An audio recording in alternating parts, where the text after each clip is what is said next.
Dans ce tutoriel, je vais vous montrer comment j'utilise PopLab avec mes élèves. Donc, je suis enseignante d'italien au lycée et désormais PopLab, comme vous pouvez voir sur mon profil, PopLab est devenu, fait partie, disons, de ma pratique quotidienne. Alors, donc, je vais vous montrer. Pour commencer, créer un document. Créer un document, pour moi, ça veut dire créer un scénario pédagogique à destination de mes élèves. Je vais commencer par donner un titre à mon scénario pédagogique. Donc, par exemple, dans mon cas, voglio fare l'astronauta. Donc, je vais devenir astronaute. Je peux décrire mon scénario pédagogique. Je peux mettre, par exemple, niveau B1, B2, en référence au cadre commun des langues européennes. J'ai l'habitude également, afin de rendre plus agréable, plus captivant d'un point de vue esthétique, mon scénario pédagogique, de mettre une image.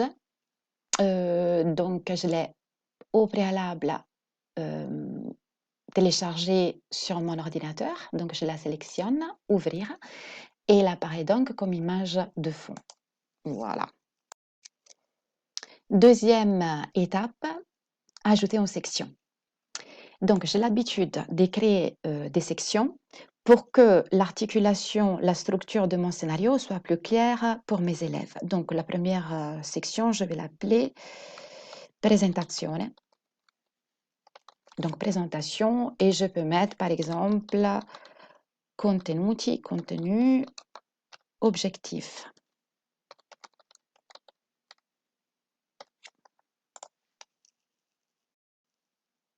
Troisième étape, je vais popper un élément. Popper un élément, ça veut dire rajouter un élément, donc un document, dans la section correspondante. À ces moments-là, voilà, je vais tout simplement dire pour que les élèves ne soient pas perdus, document 1. De la même manière, je peux insérer une description de cet élément, de ce document. Et alors, comme dans la création du PopLab, j'ai l'habitude d'ajouter une image. Donc, une image qui correspond effectivement au document. Donc, importer un fichier, c'est exactement la même procédure que tout à l'heure. Donc, je vais chercher mon document. Je le sélectionne. Voilà, il apparaît. Alors, pour que mes élèves retrouvent facilement le document, parce que voilà, on ne peut pas cliquer sur l'image, je vais ajouter un lien. Alors, normalement, tous mes documents, je les ai préparés a priori, au préalable, sur mon Drive. Donc, voglio fare l'astronauta. Je vais partager le document, copier le lien. Je reviens sur mon PopLab. J'insère l'URL du document. Je marque effectivement document en ligne. Et voilà. Donc, les élèves, ils ont l'image, disons, pour que le document soit plus attrayant. Ils ont le document en ligne s'ils cliquent dessus. Et l'autre chose que l'on peut faire également, on peut éventuellement télécharger donc le document et le mettre en fichier joint. Donc là, pareil, je vais chercher mon document que j'ai téléchargé au format PDF, je le sélectionne et je l'insère dans mon élément. Voilà, comme ça, les élèves, ils sont tout à disposition. Et à ces moments-là, je le glisse assez facilement dans la section correspondante.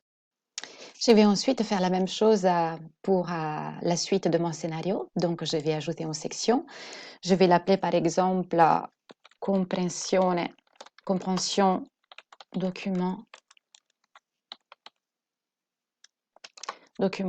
1.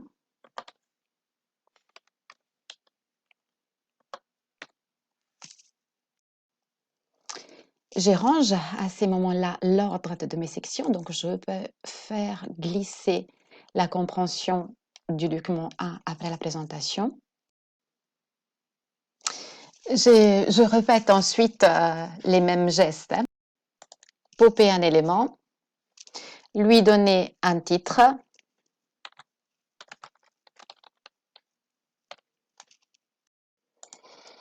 Mettre l'image.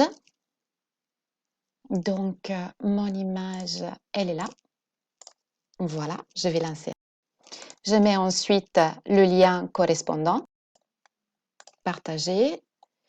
Je prends donc le lien du document à partir de mon Drive. Voilà, je le colle. Document. Voilà. Document en ligne. Et si je le souhaite, je peux également mettre mon document en fichier joint. Comme tout à l'heure, je vais prendre mon document et je le fais glisser au bon endroit. Voilà, donc dans la section 2. Il me semblait intéressant aussi de vous montrer que dans PopLab, on peut insérer d'autres outils numériques. Là, par exemple, dans mon cas, j'ai utilisé un outil dont j'ai l'habitude de me servir. Il s'appelle WooClap. Et donc, il s'agit d'un outil qui permet de créer de brainstorming, de QCM en ligne, etc., etc.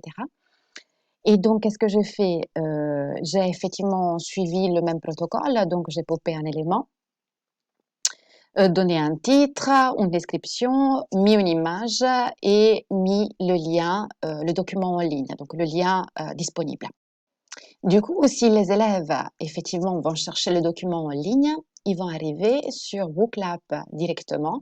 Et là, par exemple, je leur demande de me dire tout simplement avec des phrases brèves qu'est-ce qu'ils ont compris du texte que je leur ai proposé. Voilà, donc ils écrivent et à ce moment-là, moi, je reçois les réponses. Et cela peut être de manière synchrone si je suis en classe en présentiel ou bien en classe virtuelle ou bien de manière asynchrone si voilà, je donne ce document à travailler en autonomie. Je vous ai montré l'exemple de WooClap qui avait donc le but de tester le degré de compréhension d'un texte, mais je peux faire la même chose avec un autre outil, par exemple avec LearningsApp que j'ai aussi l'habitude d'utiliser. Et donc le processus est toujours le même, popper un élément, comme on fait d'habitude, popper un élément, mettre une image correspondante dans un souci de clarté et aussi dans un souci esthétique, insérer le lien et après glisser au bon endroit. Je vous conseille également de mettre toujours un titre clair et un descriptif clair ainsi qu'une sorte de numérotation des activités pour que les élèves ne soient pas perdus s'ils sont amenés à faire les activités tout seuls. Donc voilà, par exemple, là, si je clique sur document en ligne, j'arrive directement à l'exercice LearningsApp où ils doivent tout simplement associer un terme à son synonyme. Le mécanisme est finalement toujours le même et l'enseignant acquiert les bons réflexes pour créer un scénario avec PopLab sans trop de difficultés.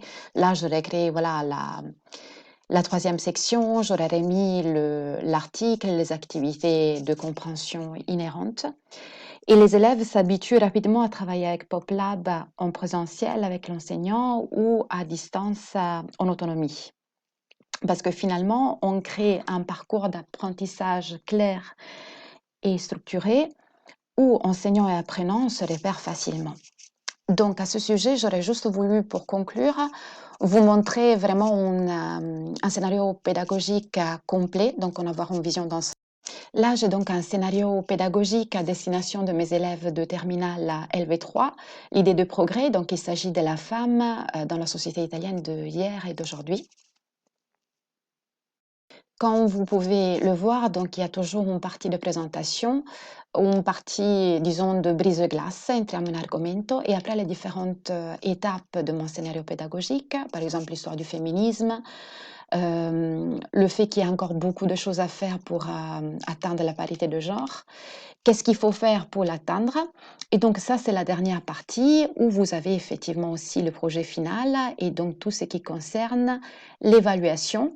Et pour pouvoir faire une différenciation pédagogique, parce que j'ai aussi des élèves d'LV2, on peut mettre toujours des activités différentes qu'ils peuvent choisir. Donc disons que ça se prête bien aussi dans un souci effectivement, de différenciation pédagogique.